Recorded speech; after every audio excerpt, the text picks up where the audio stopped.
I'm Meenakshi Sarkar, and today I'm going to talk about my dissertation topic: employment challenges faced by British Pakistani men and why they work as taxi drivers. Choice or constraints?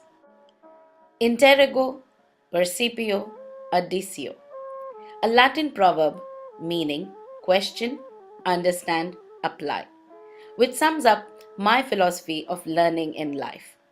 In my little time in Leeds, it did not miss my attention that a large fraction of taxi drivers are from the Pakistani origin. This led to a simple question: why? Taxi driving is not a socially desirable profession, not even an aspirational job.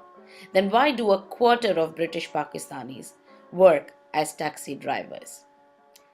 My dissertation is an attempt to look at the employment challenges faced by the British Pakistani men and why they work as taxi drivers, and whether this is a matter of choice or the many constraints that they face in gaining employment in the British labour market.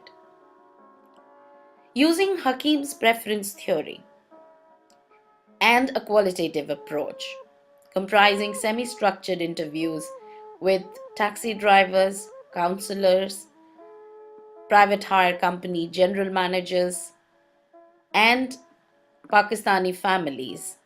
This study found that while taxi driving appears to be a viable choice, there are many constraints and limited options available for Pakistanis in the British labour market. While the primary motive for Pakistani migration to UK was economic and social upward mobility, statistics suggest that Pakistanis in Britain are a long way behind most of the other ethnic groups on many measures of education, employment, income, housing, health, finances. Pakistanis in the UK have the highest economic inactivity rate, 46%, among people of working age in the UK, which may be explained by the high economic inactivity rate for Pakistani women, which is 66%, and Pakistani men, which is 28%. The unemployment rate for Pakistani men is 20%, much higher than the 8% for whites and 9% for Indians.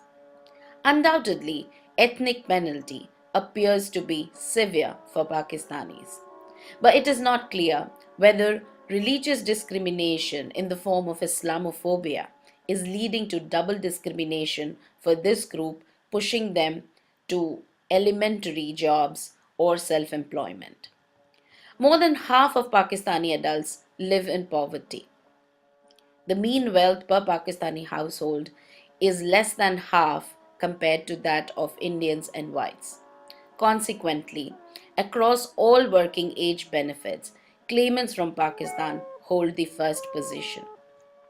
This high economic inactivity rate of Pakistani men and women, coupled with the high unemployment rate, is not only an extra burden on the Pakistani man who runs the family, but a huge drain on the British exchequer as well.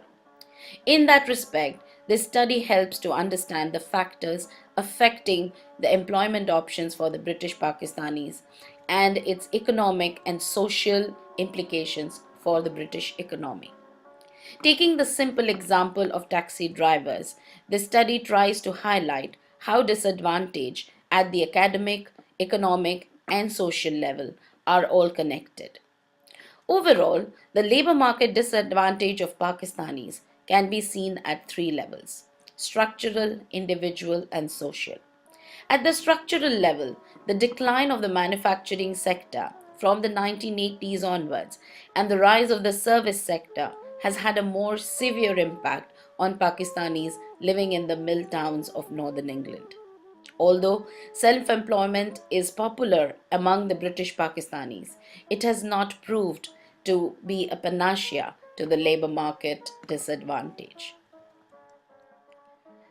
Academics like Clark and Drinkwater have explored why a large percentage of ethnic minorities resort to self-employment and talk both about the push and pull factor. While they talk about push in terms of discrimination, poor human capital problems, there are also pull factors, which is about the basic nature of migrants who come from their countries to a new country to explore opportunities, make money, go towards, social upward mobility.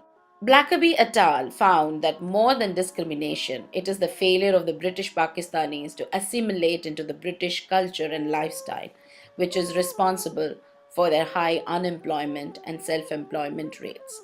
Disadvantage at the individual level arises from the fact that Pakistanis do have substantial human capital problems.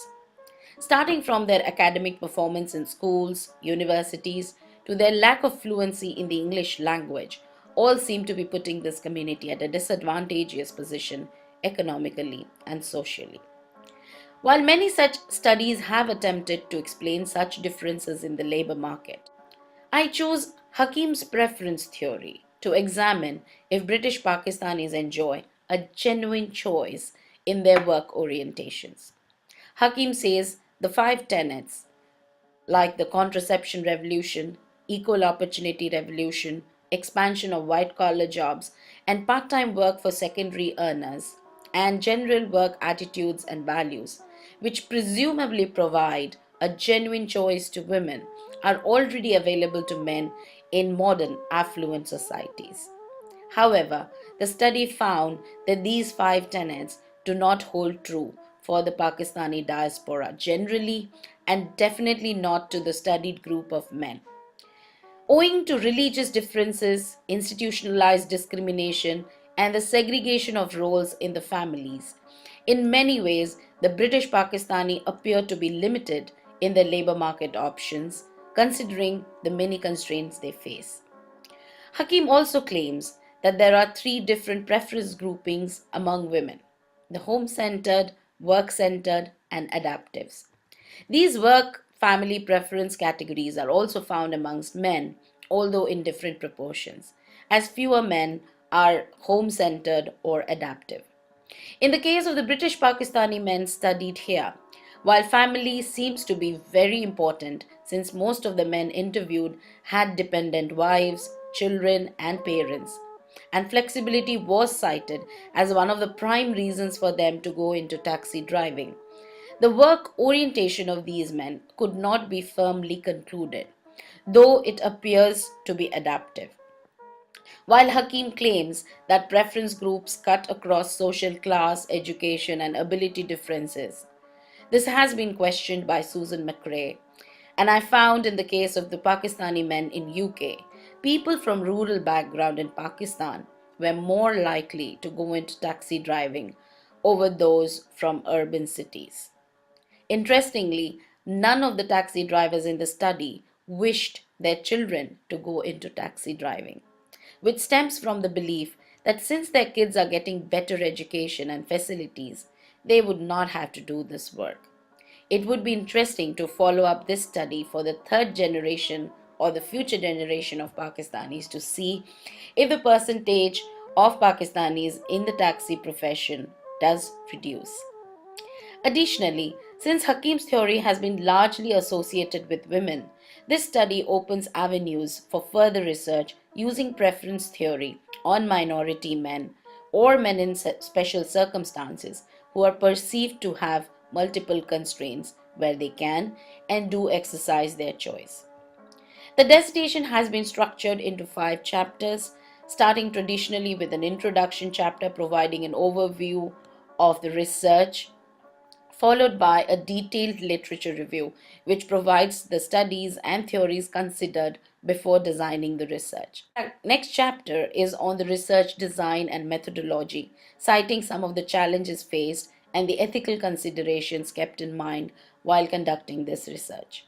The data analysis and findings chapter provide the evidence found in favor of the choices and constraints from the responses of the participants, followed by a discussion and conclusion, which includes a subsection on limitations of the current study and future research possibilities.